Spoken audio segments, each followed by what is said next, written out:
आप सभी लोगों का हार्दिक अभिनंदन करती हूँ साईं अनुभूति चैनल में। और एक बार अनुभवों की श्रृंखला से एक और प्यारा सा अनुभव लेकर आप लोगों के समक्ष उपस्थित हुई हूँ।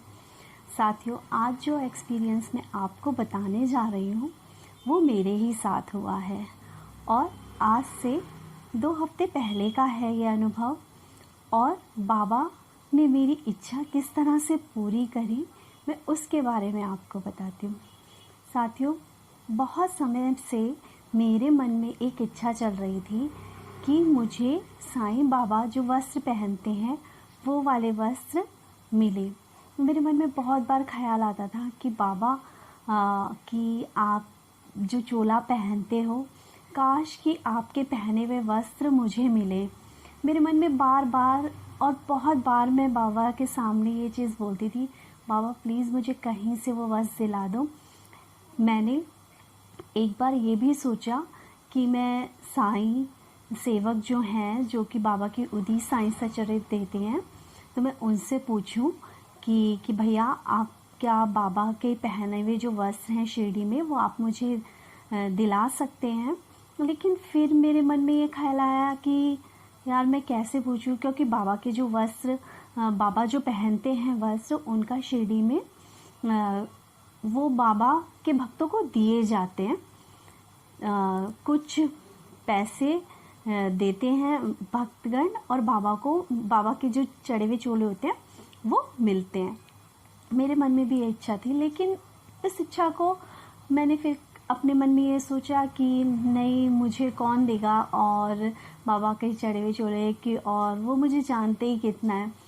लेकिन अपने मन में ये दबी हुई इच्छा मैंने कंटिन्यूसली रखी और मैं बार बार बाबा को ये बोलती थी कि बाबा मुझे आपके ऊपर चढ़ा हुआ वस्त्र चाहिए।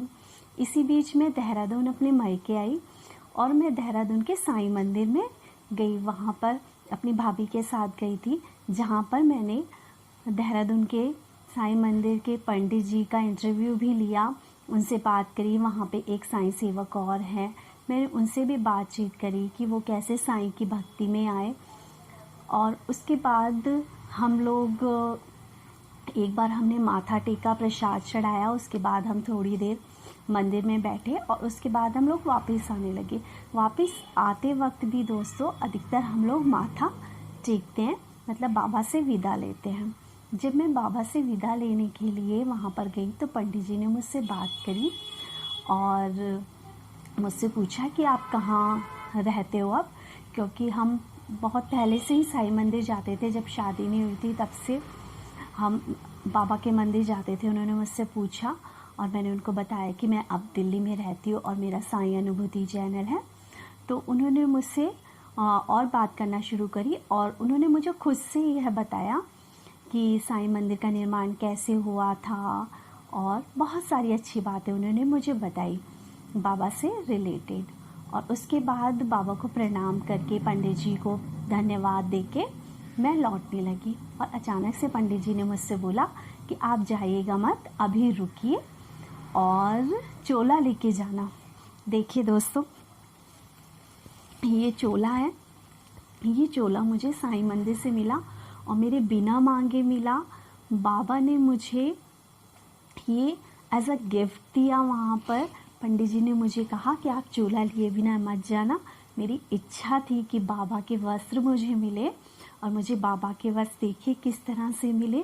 शिरडी में भले ही बाबा ने मुझे नहीं बुलाया हो, लेकिन मेरी इच्छा थी कि बाबा के ऊपर चढ़े हुए वस्त्र मुझे मिले और मुझे किसी से कहना नहीं पड़ा और बाबा ने मेरी इच्छा पूरी करी। पंडित जी ने मुझे बुलाया, पंडित जी ने मुझे एक प्यारा सा बाबा का चोला दिया और उसके बाद उन्होंने मुझे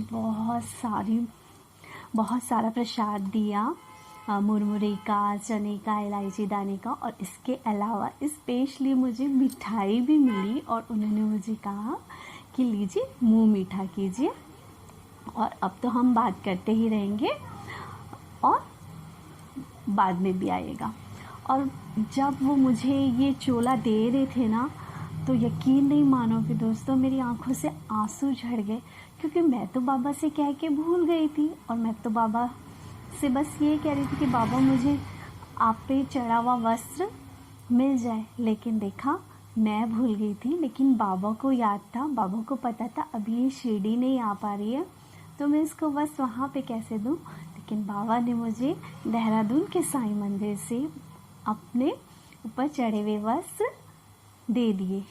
इससे यही मैं मानती हूँ कि बाबा ने मुझे ब्लेस किया, बाबा मेरी सुनते हैं कि और बाबा मेरी हर इच्छा पूरी करते हैं। और हमेशा बाबा के सामने मैं कुछ बोलूं कि बाबा मुझे ये, मेरे मन में ये ख्याल आए कि ऐसा होना चाहिए। मैं भले ही बाबा से ये नहीं बोलती कि बाबा मुझे ये मिलना चाहिए। हाँ, मैंने वस्त्र के लिए ज़रूर बोला था कि मैं बहुत चाहती थी, मेरे दिल से इच्छा थी कि मुझे वस्त्र मिले, लेकिन मैं और कोई चीज़ बाबा से ऐसे नहीं मांगती कि बाबा मुझे ये दे दो या बाबा मुझे वो दे दो। मैं बाबा से सिर्फ हमेशा यही कहती हूँ कि बाबा मेरा साथ देना। इसी के साथ दोस्तों मैं अपना ये अनुभव यहीं समाप्त करती हूँ। और यदि आप लोगों को मेरा ये अनुभव अच्छा लगे तो आप चैनल को ज़्यादा से ज़्यादा शेयर कीजिए, लाइक कीजिए एंड सब्सक्राइब करना मत भूलिएगा। ओम साई राम दोस्तों।